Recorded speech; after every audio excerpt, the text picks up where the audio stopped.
행동재무에 대해서 이제 여러분들이 하나씩 두씩 보고 있습니다. 그러죠? 그리고 이것이 어떻게 핀테크에 활용이 될 것인가는 여러분들이 한번 생각해 보시면 합니다. 여러 가지 퀀트 투자 벌써 그 핀테크에 반영된다고 보시면 되고요. 모멘텀이든 요일 효과든 그것이 약형 효율적 시장 가설에 대한 반증이 됐었습니다. 그게 미국 시장이라고 해서 없느냐? 아니요. 거기부터도 있더라.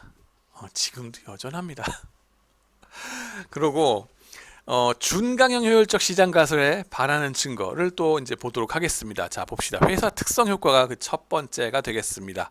회사 특성 효과, 뭘 말하는 거냐? 준강형 효율적 시장 가설 먼저 생각하면 뭡니까? 회사에 대해서든지 뭐에 대해서든지 공시되어 있는 퍼블릭 인포메이션, 뭐든지 우리가 그냥 합법적으로 가질 수 있는 정보들은 이미 그 주식 주가에 반영이 돼 있다. 가격에 반영이 돼 있다 하는 겁니다. 그 회사에 관한 정보뿐만 아니라 연관되어 있는 모든 공개되어 있는 정보들이 다 반영이 돼 있다 하는 겁니다. 그래서 공식적인 정보를 가지고 내가 아무리 공부를 한들 투자 수익을 낼 수가 있다 없다? 없다. 그것이 준강형 효율적 시장 가설. 버스는 이미 떠났다 하는 거가 되겠습니다. 근데 공식적인 정보, 즉 예를 들면 회사의 특징이 미래 이상 수익을 예측하는 데 도움이 되는가? 대표적인 회사의 공식적인 정보가 뭐냐? 봤을 때 사이즈와 북투마켓을 얘기를 합니다. 사이즈와 북투마켓. 뭡니까? 사이즈는 시총 생각하시면 됩니다. 회사 규모. 그죠? 시총 이꼬르 주당 가격 곱하기 발행 주식수 기억나시죠? 그리고 북투마켓. 이것이 또 문제가 됩니다. 자, 보시면은 북투마켓이라고 했는데 여기 MB 비율 그랬는데요. 여러분들 나중에 말씀드리겠지만 이거는 PB 레이시오 같은 거 시장에서 쓰는 그런 거가 되겠죠. PB 레이시오가 마켓 투 북 레이시오가 되고요. 그다음에 학문적으로 쓸 때는 그걸 뒤집어서 얘기를 합니다. 북 투 마켓. 예. 분모 분자가 휙 뒤바뀌는데 그 이유는 북 투 마켓, 마켓 자체가 마켓 밸류 분자로 가는 게 0이 될 수 있어요, 없어요? 0으로 안 가십니다. 항상 small positive number, 약간의 양수가 있어요. 왜? 언제든지 아무리 개잡주라고 생각하시다 하더라도 쥐구녕에 벼뜰 날이 올지 모른다 하는 그 콜 옵션적인 의미가 있기 때문에 마켓 밸류는 항상 양수일 수가 있어요. 0으로 안 가. 북 밸류는 반대로 뭡니까? 마이너스로 갈 수도 있고 자본 잠식 상태 그 직전에 0을 찍을 수도 있습니다. 그래서 이 북 밸류 자체가 분모에 가 있으면은 이 전체 숫자가 폭발해 버리겠죠. 인피니티 무한대로 퍼져 버려요. 그죠? 뜻하지 않은 결과가 나옵니다. 그래서 이거를 북 투 마켓으로 우리가 나타내 가지고 공부를 합니다. 업종 시장에서는 이런 거 생각을 안 하죠. 그냥 편하게 쓰고 끝나자 하는 건데 좌우지간에 이런 회사 특질 효과에 대해서 책도 유명한 게 나와 있습니다. 우리 이현열 박사님이 쓰고 계신 썼던 스마트 베타라는 책이 있습니다. 감정을 이기는 퀀트 투자 스마트 베타. 네, 멋있죠. 이분 무에타이 챔피언까지 갖고 계시다고 합니다. 무섭습니다. 파이낸스 이렇게 재밌는 분들이 또 많이 있습니다. 이분이 또 책을 내셨는데 퀀트 투자 포트폴리오 만들기 있죠. 네. 그다음에 강한국 씨 저희랑 또 독일에서 우리 강 차장님하고 같이 또 밥도 먹고 술도 먹고 그랬는데 글경 학생들도 봐주시고 그랬었습니다. 알 수 있다 퀀트 투자 여기 보시면 자세하게 그 얘기가 나옵니다. 스마트 베타라고 얘기를 합니다. 웬 스마트 베타? 네, 왜냐하면 베타가 여러 가지가 생기거든요. 캐팸에서 베타 하나만 있었잖아요. 그죠? 자, 보시면은 캐팸부터 일단 얘기를 해 볼게요. 네. 재무관리에서 캐팸 배웠습니다. 좀 약간 리프레셔 나갑니다. 여러분들 리그레션 많이 배우셨죠? 그러면 리그레션 처음으로 발명한 사람이 누구다? 기억나세요? 네. 누굽니까? 리그레션, 회귀 분석이란 거를 처음으로 그 아이디어를 내신 분 이름은 칼 프리드리히 폰 가우스가 되겠습니다. 가우스. 네, 가우스가 발명을 하셨는데 서서 얘기를 할까요? 자, 나갑니다. 예, 보이시죠? 가우스 발명을 하셨는데 처음에 어떻게 얘기를 해요? 세레스라는 운석이 그죠? 세레스라는 운석이 운석이 아니라 저 해성 같은 게 지구로 다가온다. 근데 이 지구로 다가오는 저 해성, 충돌은 안 하겠지만은 저놈이 어떻게 어떤 길을 가게 될지 그 길을 예측하는 모델을 내봐라 해가지고 경연 대회를 했어요. 수학자들끼리, 그죠? 천체 과학자들, 그 당시 300년 전에, 그죠? 그래가지고 거기서 대상을 타신 분이 이분입니다. 뭘 갖고 해서 어떻게 해서 대상을 탔냐고요? 그때 아이디어는 이거예요. 딱 별을 보면은요, 문과생들은 어떻습니까? 문과생들은요, 밤하늘의 별을 보시면은 윤동주가 딱 떠오릅니다. 별 하나의 사랑과 별 하나의 우정과 별 하나의 어머니, 네, 이러면서 막 별을 셉니다. 그죠? 별 해는 밤. 예, 나는 오늘 이 언덕에 와서 어쩌고 저쩌고 그러고 있습니다. 보시기 바랍니다. 음악하는 사람은 뭐예요? 저 별은 나의 별, 저 별은 너의 별 하면서 나갑니다. 근데 가우스는 뭐예요? 수학자잖아요. 얘는 딱 보자마자 XY 축을 그리자 우리. 이거 그림 그리면서 수학 공학하는 사람들은 단순 무식하다고 보시면 돼요. 모든 것은 X축과 Y축의 좌표로 쫙 나타낼 수 있는 점이다. 그죠? 그러고 나면은 내가 말이지 세레스라는 그 별이 정확히 어디로 갈지는 모르겠는데 금성하고 수성하고 뭐 어떤 별들 이러한 별들의 근처로 쫙 갈 거는 같아. 다른 데는 아니고 내가 아는 몇 개의 별들, 말하자면 샘플이 되는 거죠. 그죠? 그런 샘플을 잘 통과하는 어떤 직선이 될 것 같다. 뭐 이런 무슨 뭐 이상한 사인 곡선 하면 어떠냐 이거 말고 그냥 직선이 될 것 같다라고 생각을 하는 거예요. 가정을 치자. 리니어 해가지고 직선이 지나갈 건데 이놈의 직선이 어떤 특성이 있느냐? 얘네들하고 거리가 최소인, 그죠? 이 샘플 데이터하고 이 별들하고 점이 직선이 보면은 거리를 뭘로 측정합니까? 이 수직거리가 되는 거죠. 이 x축, y축에서 y축 평행하게 해가지고 요거의 최소 자승 거리, 그죠? 거리 자승, 거리 자승, 거리 자승, 거리 제곱, 거리 제곱, 거리 제곱, 그거의 제곱의 합을 최소화하는 직선식이 될 것이다. y 이꼬르 a 플러스 bx 이렇게 될 거다. 그죠? 그래서 요것이 보면은 얘네랑 차이가 나는 게 엡실론이 될 텐데 엡실론 제곱을 합친 것이 최소가 되는 직선을 구해보자 하는 것이 그 아이디어가 되겠습니다. 그죠? 그랬더니만은 이 사람들이 이제 박수를 보낸 거예요. 그러면서 야 역시 대단하다, 엄청나다. 대상을 타신 겁니다. 그러고 나서는 뭐예요? 이거를 파이낸스 가이들이 활용을 하는 겁니다. 이거는 사실 리그레션 자체는 어떤 코릴레이션, 어소시에이션, 연관성을 나타내기 딱 좋아요. 어떠한 인과관계를 나타낼 수는 없어요. 인과관계를 나타내기는 억지스럽습니다.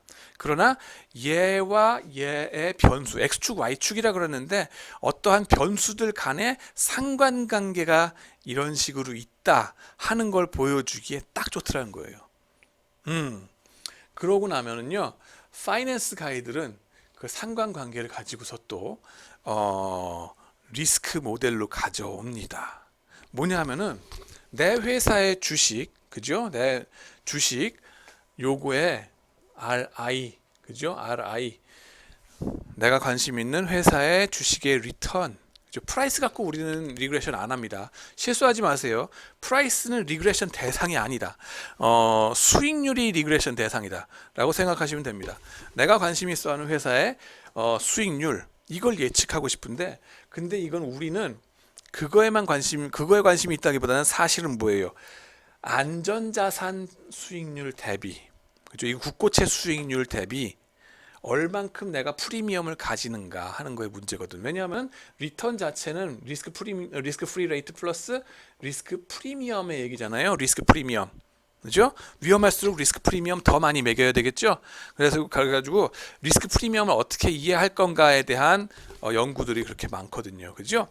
요걸 어떻게 할 건가? 근데 리스크 프리미엄 자체를 갖다가 우리는 어떻게 이해하냐면은 요 놈을 요쪽을 다시 보내서 내 회사의 수익률과 리스크 프리 국고채의 수익률의 차이는 리스크 프리미엄이 되겠죠?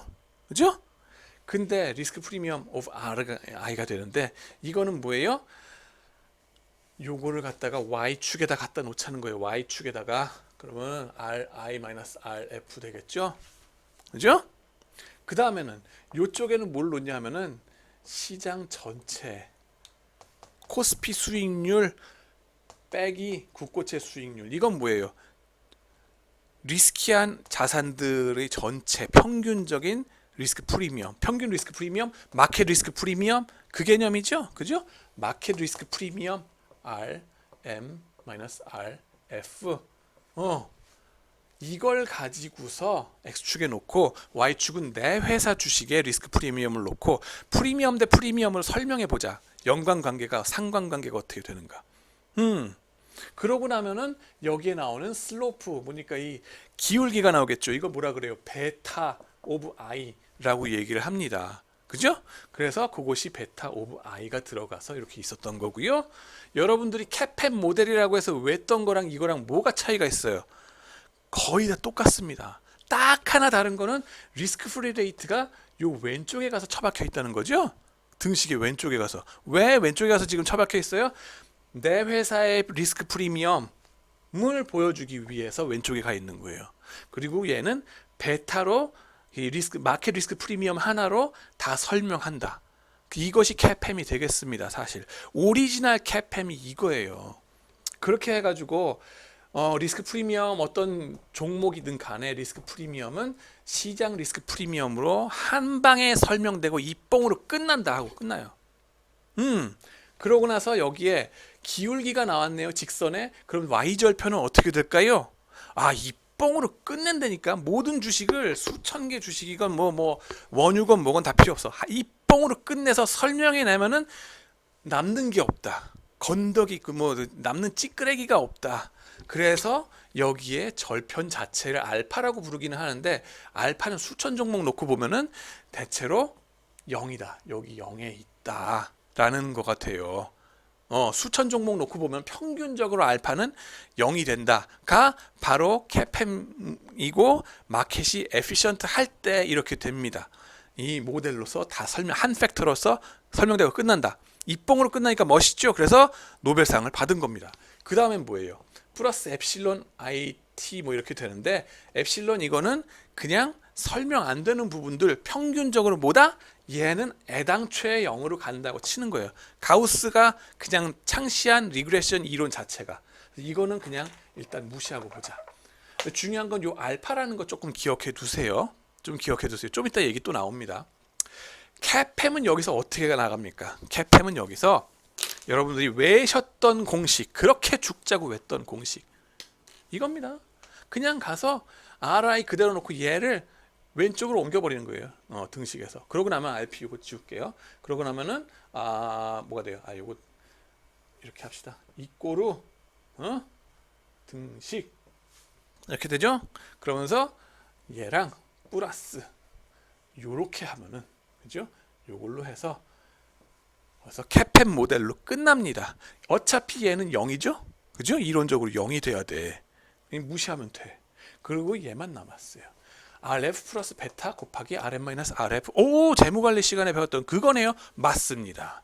이렇게 해서 캐팸 공식이 나온 거예요. 이해가 되죠? 리스크 프리미엄. 원래는 리스크 프리미엄이다. 자, 그러면은 캐팸은 한 팩터로 설명이 다 되고 끝났다 라고 보시면 되고요.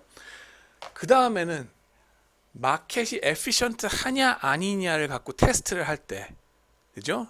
마켓이 에피션트 하냐 아니냐를 갖고 테스트를 할 때 주로 어떻게 테스트를 했냐 하면은 캐팸 베이스로 하면은 캐팸이 맞는 모델이라고 가정을 하고서, 그게 중요합니다. 가정을 하고서 요걸 놓고 보면은 평균적으로 모든 종목의 주식들 갖다 놓고 알파가 뭐다? 0이다. 0이다.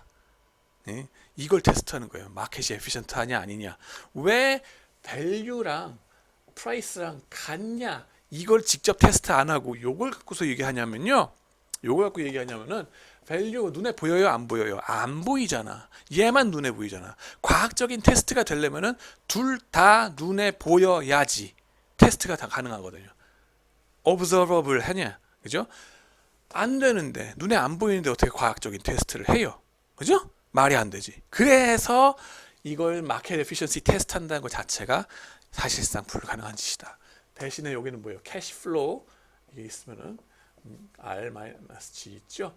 요 디스카운트 레이트 내지는 할인율 모델이 맞는지 아닌지 내지는 맞는지 아닌지 요거를 또 테스트를 할 수밖에 없어요. 간접적인 테스트 모양을 띄게 됩니다.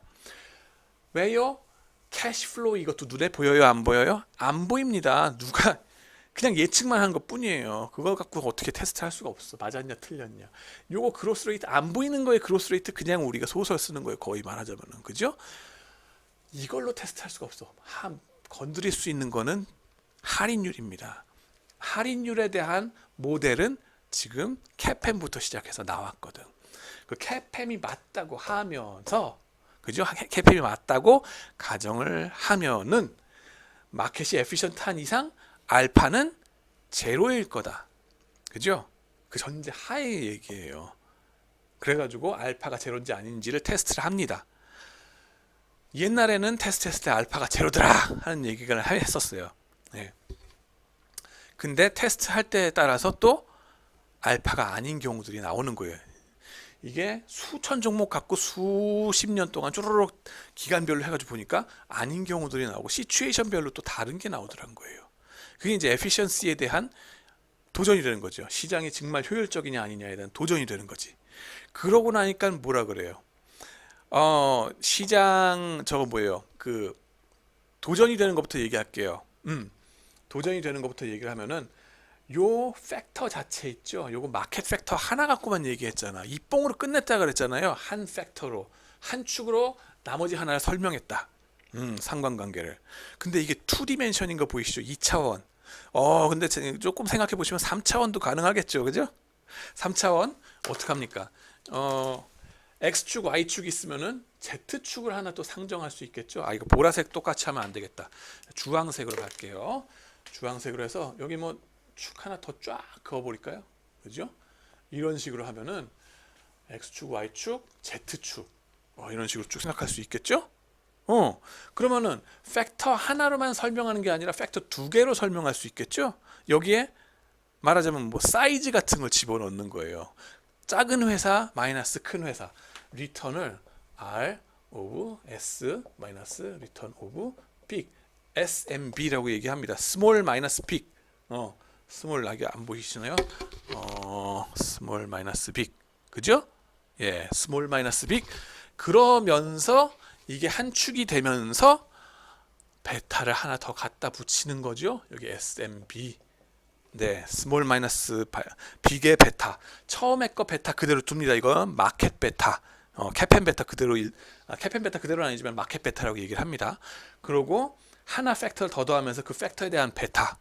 그 다음에 요거 갖고도 부족해서 2디멘션, 3디멘션 같죠? 그 다음에 4디멘션, 5디멘션 막 그 차원수가 높아질 수 있겠죠? 그죠? 차원수가 높아질 수 있겠죠. 다시만 율로 갑니다. 요거를 왜냐하면은 리스크 프리미엄의 개념으로 설명을 하려고. 그죠? 내 회사 주식의 리스크 프리미엄을 팩터 프리미엄으로 설명할 수 있느냐. 캐팸은 원 팩터 원샷 킬 에브리띵 노벨상 된 거고 하다 보니까 그렇게 아니더라. 그러면서 2 팩터, 3 팩터 막 나갑니다. 그러면서 베타 또 되죠 여기 여기는 뭐예요? 리턴 오브 H 마이너스 L 하이 마이너스 로우를 합니다. 이거 뭐예요? 북투 마켓이라는 그 아까 보여드렸던 두 번째 거 있죠. 회사의 특질 중에 하나 이걸 갖다 집어넣습니다. 그러면서 여기에 따른 베타 HML이라고 집어넣고요. 그 다음엔 또 뭐예요? 심하게는 또 디멘션 더 나갑니다. 뭐 리턴 오브 업 마이너스 다운 이렇게 나갑니까? 이거는 뭐예요?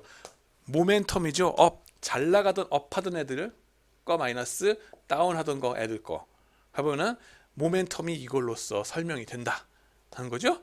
그래서 그 뭐예요, 리스크 팩터를 계속 늘려 나가는 거예요.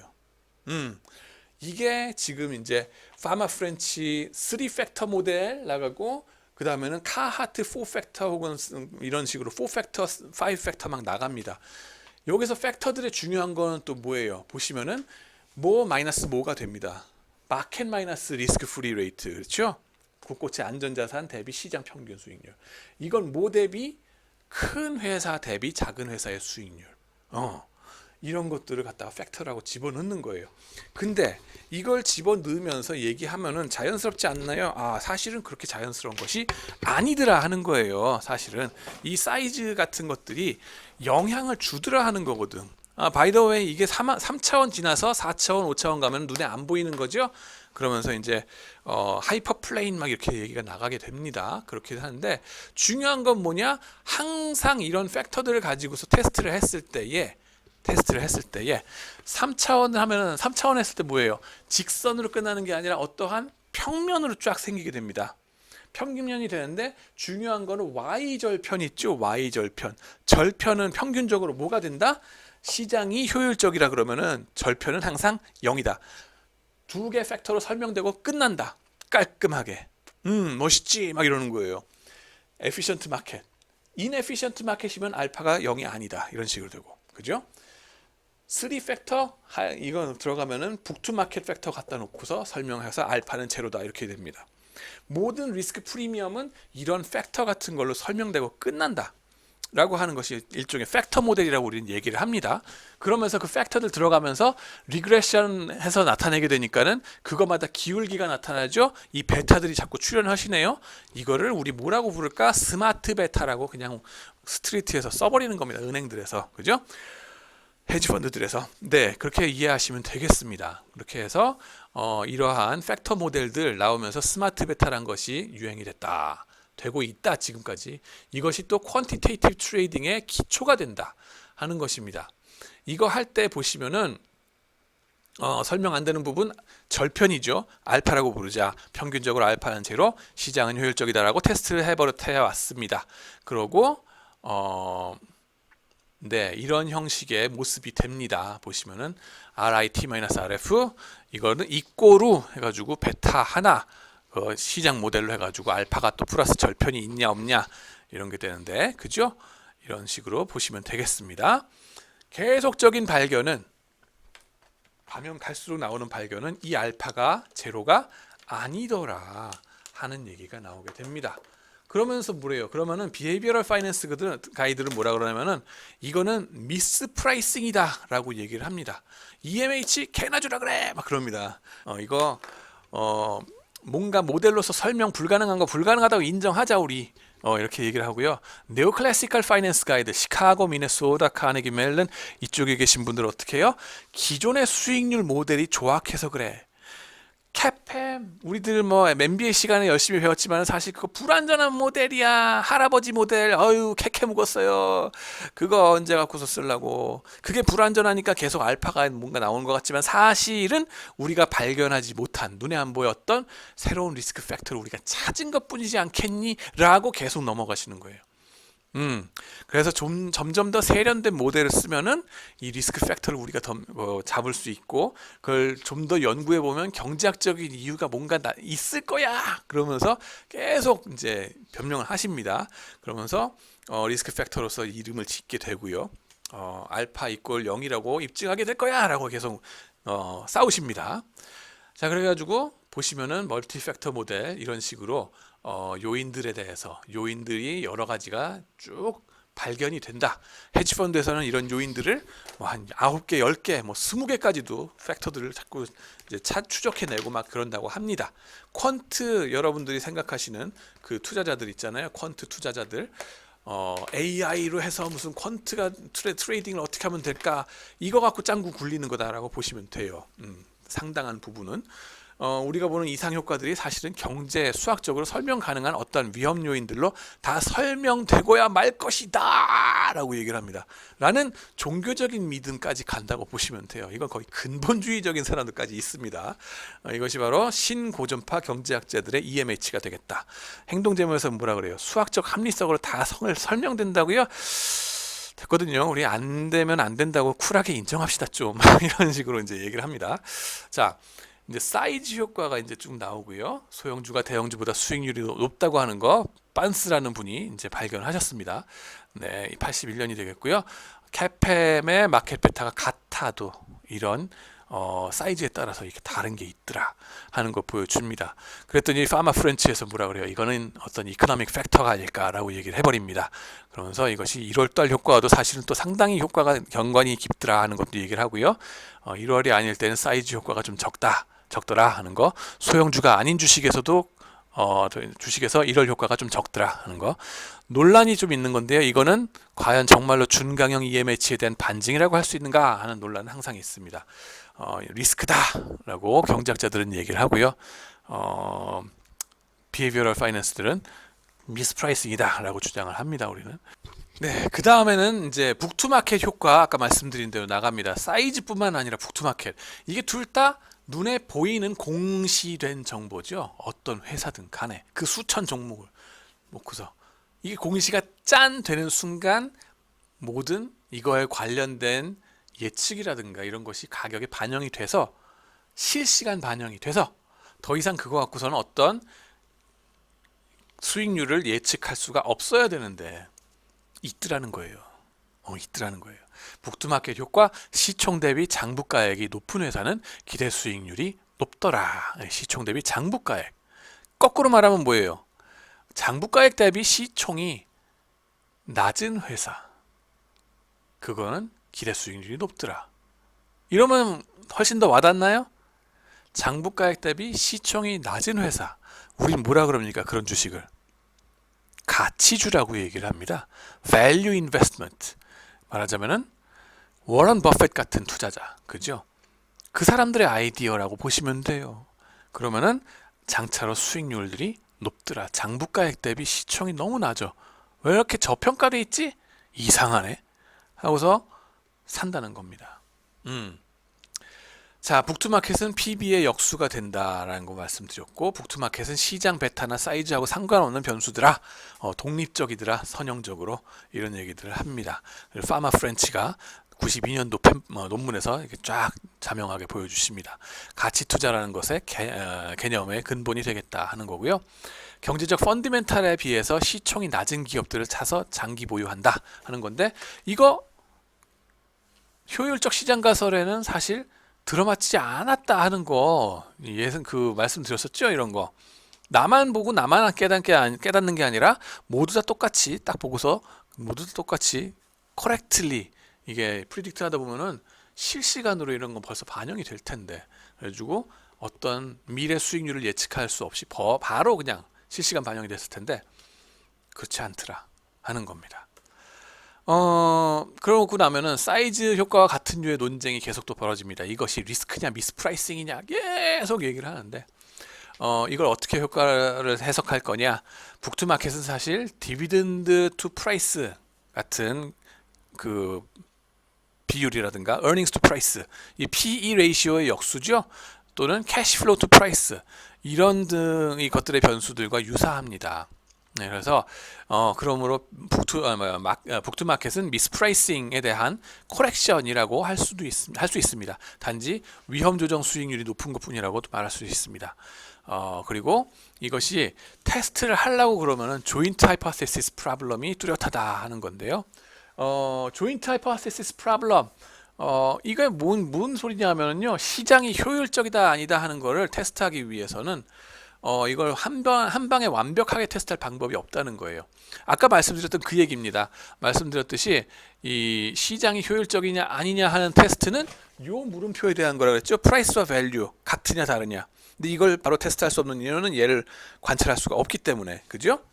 반면에 요걸 가지고서 한 데이터의 한 테스트를 가지고 요걸 테스트할 뿐만 아니라 동시에 이 우리가 써먹는 벤치마크 모델 자체가 할인율 모델 자체가 제대로 되먹은 건지 아닌지를 테스트하는 꼴이 됩니다.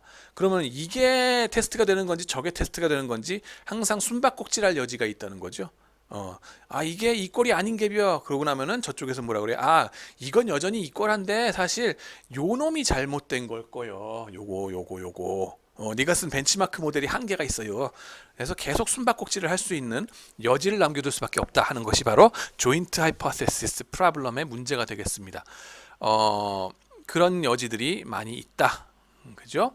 장기적인 리턴 리버설하고도 연관이 돼 있다. 이 밸류 팩터, 북투 마켓이라고 하는 팩터는요.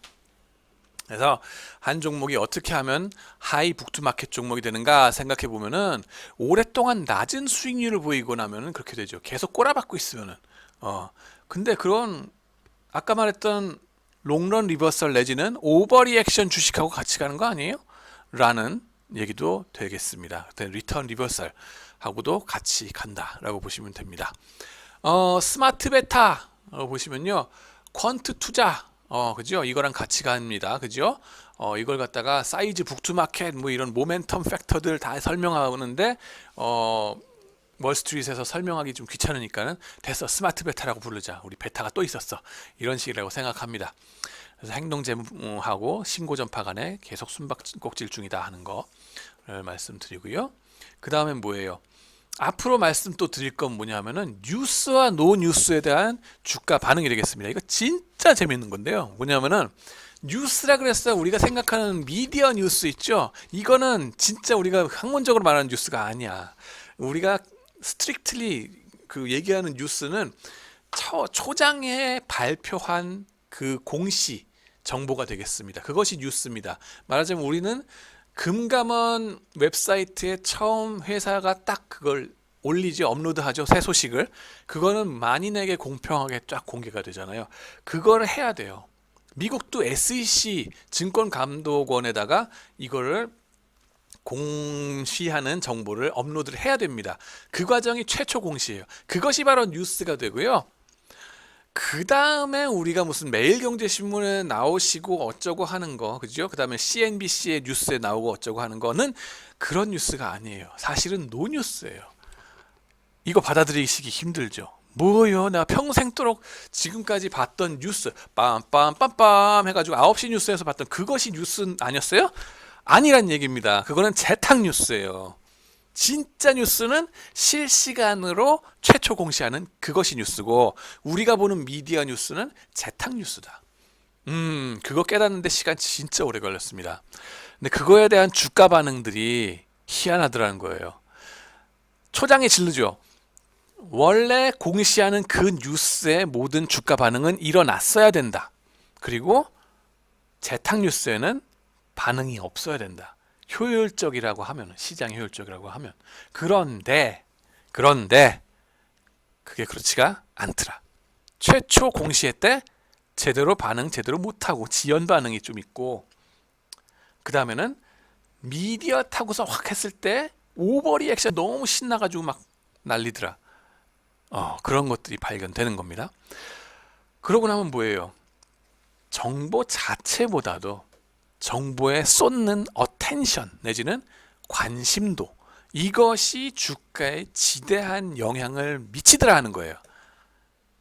그거 당연한 거 아니었어요? 네, 근데 경제학 이론에 의하면은 당연한 게 아니었다는 거예요. 이건 변명을 할 수가 없어. 이거는 기존의 걸로는 변명할 수가 없어요. 네, 그래가지고 이것이 준강형 EMH에 대한 심대한 도전이 됩니다. 가격이 내재가치에 신속하게 정확하게 반응한다고 하는 거. 가격은 그 외의 것에 반응하지 않는다고 했는데 정보 이외의 것은 시스테매틱하게 프라이스를 움직이지 못한다고 그랬는데, 그죠? What moves stock price라는 이런 거의 뭐 철학적인 그 제목의 논문이 89년에 발표되십니다. 이거 누가 했냐면은 하버드 교수들이 커틀러, 포테르바 앤 서머스 그랬는데, 레리 서머스 기억나시죠? 재무부 장관 클린턴 시대 때 하셨던 분 계십니다. 하버드 경영대 학장도 하시고, 그 양반이 이제 89년에 이름 날리신 논문인데 뭐냐면은 뉴스가 가격에 영향을 미치는가, 테스트를 해보고 때론 그렇더라.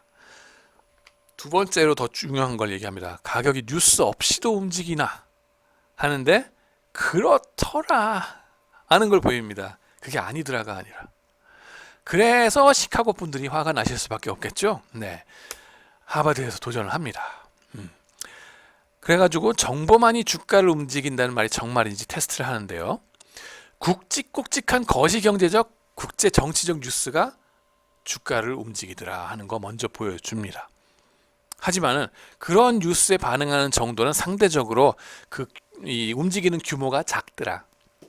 정작 일일 규모로 해서 일일 대비 엄청나게 왔다 갔다 하게 되는 그런 날들 보면은 블랙 먼데이니 뭐니 보면은 특정한 어떠한 뉴스 어나운스먼트 발표 없이 꼬리꼬리 할 때, 뭐 거시기 할 때 주가가 확 뛰고 확 죽고 막 이러더라 하는 겁니다. 오늘 보시면 뭐예요? 나스닥 주가 지수가 5%가 떨어졌습니다. 오늘 날짜 9월 4일자가 되겠습니다. 2020년. 왜 떨어졌냐? 꼬리꼬리한 이상한 무슨 특별한 무슨 네거티브 정보가 있었던 거 아닙니다. 근데 나스닥 지수 팍 떨어지십니다. 그런 시기예요. 보시면은 크래시라고 하는 거죠. 그죠? 그러고 나서 기술적 반등이 또 다음날 일어납니다. 내일쯤이면 또 일어날 거라고 봅니다. 어느 정도. 자, 봅시다. 첫 번째 테이블 나오죠? 일본이 진주만을 기습했을 때 미국의 주가 지수가 4.37%빵 떨어져 버립니다. 네, 당연하죠. 위험도가 커졌으니까. 그죠? 전체적인 불확실성이 엄청나게 경제에 커졌으니까 주가 지수가 확 떨어지고 그 다음 날로 또 일본한테 대고 태평양 전쟁을 선포를 합니다. 그때 또 주가 지수가 확 떨어집니다. 아니 군산복 하체이기 때문에 또 올라가야 되는 거 아니에요? 라고 생각할 수도 있습니다만 그거는 방산업 쪽만의 얘기죠. 전체적으로는 안 좋은 뉴스였다 하는 거. 이거 마켓 에피션시의 서포팅, 그죠? 지지해주는 결과가 되겠습니다. 루즈벨트 대통령이 돌아가셨는데 좀 올라갔네요. 이건 뭐죠? 근데 좌우지간에 우리나라 전쟁이 한국 전쟁이 터졌을 때 어땠을까요? 마이너스 5% 빠지십니다. 미국 전체 주가 지수가. 뭐 군산복 합재 어쩌고 얘기하지만은 일단 미국한테는 안 좋은 뉴스였었어요.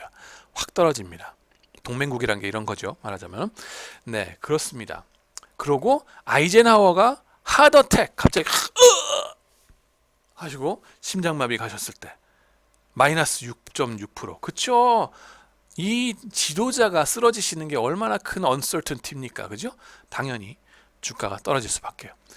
근데 그건 6% 5% 선의 얘기고요.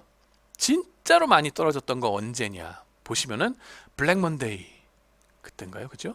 1987년 10월 19일 그때 어느 날 하루 이유도 없이 갑자기 개장 초반에 10분 만에 주가 지수가 20%가 확 빠져버립니다. 어떤 특별한 무슨 뉴스 어나운스먼트가 있었던 게 아니에요. 뭐 센트럴 뱅커가 어디 나와서 뭐 어쩌자 뭐 이런 얘기 한 것도 아니고 그죠? 뉴스 분석 기사가 나중에 나옵니다. 왜 떨어졌을까? Worry about 뭐 달러 디클라인 앤드 트레이드 데피시트 해가지고 무역 적자 뭐 이런 것이 지속되면 어떻게 될까? 그래가지고 이제 달러 가치가 떨어질까봐 겁난다 하는 분위기가 시장에 스멀스멀하고 팽배했더라. 꾸리꾸리 할 때 확 떨어지는 겁니다.